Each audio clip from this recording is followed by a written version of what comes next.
lu nggak usah nolak-nolak deh. Ya? Lepasin aku. Udah. Lepasin aku. Hai cantik. Kamu baru pulang kerja ya, Sekar? Sebut saja namanya Sekar, dirinya adalah wanita cantik broken home yang tinggal bersama ibu dan ayah tirinya. Johan, adalah ayah tiri Sekar yang sangat genit pada Sekar wanita cantik nan seksi itu. Malam itu Sekar yang baru pulang kerja berniat beristirahat sebentar. Tiba-tiba Sekar dikagetkan dengan Johan ayah tirinya yang masuk ke kamarnya. Johan berniat memperkaos Sekar, anak tirinya itu, karena dirinya sudah tak tahan melihat Sekar yang seksi dan cantik.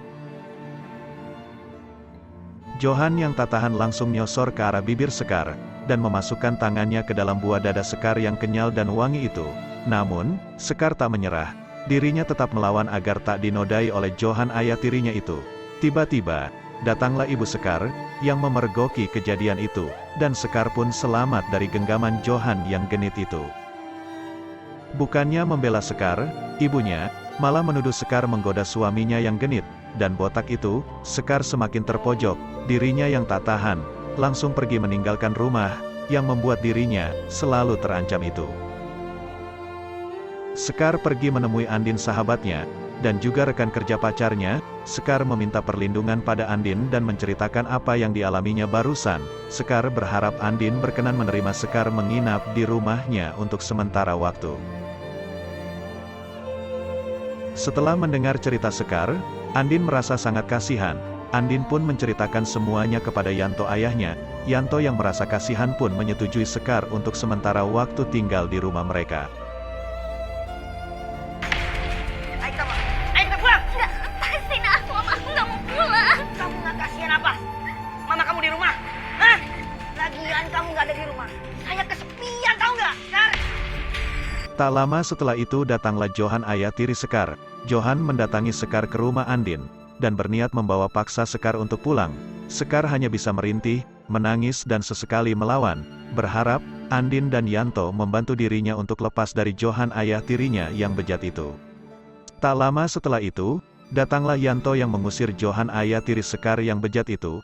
Johan menjadi penyelamat bagi Sekar yang sedang dihantui ketakutan dan rasa trauma atas semua yang menimpa dirinya. Lagi-lagi Sekar selamat dari ancaman Johan ayah tiri sang predator kelamin yang mengincar tempe bacem legit dan sempit milik Sekar. Kamu tidak pantas disebut orang tua. Kamu sudah meremehkan Sekar. Kamu lebih rendah dari binatang. Setelah Johan pergi, Yanto mencoba menenangkan Sekar dengan sedikit belayan lembut dari kepala hingga leher Sekar. Sekar merasa aman ketika bersama Yanto. Tempe bacem Sekar seketika jadi geli karena belayan lembut dan perhatian Yanto, membuat gairahnya naik. Sekar jadi melayang tak karuan. Duh, Yanto memang pandai mengambil kesempatan dalam kesempitan. Sekar yang sedang hancur hatinya jadi gampang dikuasai. Sedikit belayan lembut, dan sedikit rayuan, Yanto mengajak Sekar pergi ke kamarnya. Sekar yang sudah diambang nafsu, karena tempenya sudah geli akibat dari belayan Yanto yang merangsang dirinya hingga Sekar pasrah diajak ke kamar. Mereka pun akhirnya main kuda-kudaan di kamar Sekar hingga subuh tanpa diketahui Andin anak dari Yanto dan juga sahabat Sekar sendiri. Keesokan harinya, Sekar yang kecapean baru pulang kerja berniat beristirahat sebentar. Tiba-tiba datang Yanto menghampiri dirinya. Yanto berterima kasih semalam Sekar sudah memuaskan dirinya hingga 7 ronde. Yanto pun memberi uang tips untuk Sekar karena sudah muasin hasratnya. Sekar pun merasa senang, selain dirinya puas dengan goyangan terong Yanto yang besar, dirinya juga mendapat uang tips yang besar, hehehe. Setelah percakapan itu, Yanto ngajakin Sekar ke kamar lagi, buat muasin terong beruratnya. Mumpung Andin anaknya belum pulang, Sekar yang udah ngerasain enaknya dimasukin anu Yanto, langsung tancap gas ikut Yanto ke kamar. Mereka pun akhirnya main kuda-kudaan hingga 3 ronde, membuat Sekar jadi lemas keenakan. Setiap harinya Sekar dan Yanto semakin dekat, dirinya sudah merasa nyaman dengan Yanto. Walaupun Yanto itu sudah tua dan ayah dari sahabatnya, namun Sekar sudah terlanjur cinta dengan terong berurat milik Yanto yang sangat besar dan tahan lama, bikin Sekar tiap hari melayang keenakan.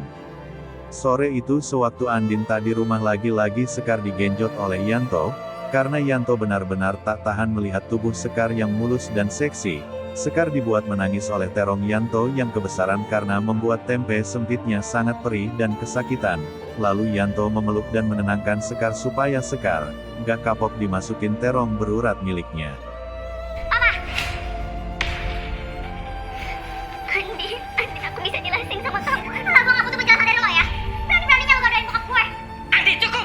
Sekar dan Yanto kaget tiba-tiba muncul Andin yang memergoki mereka sedang main kuda-kudaan di sofa.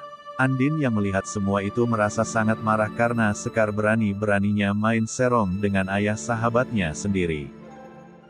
Yanto menjelaskan pada Andin bahwa mereka berdua sudah saling cinta. Yanto berharap Andin menyetujui hubungan mereka.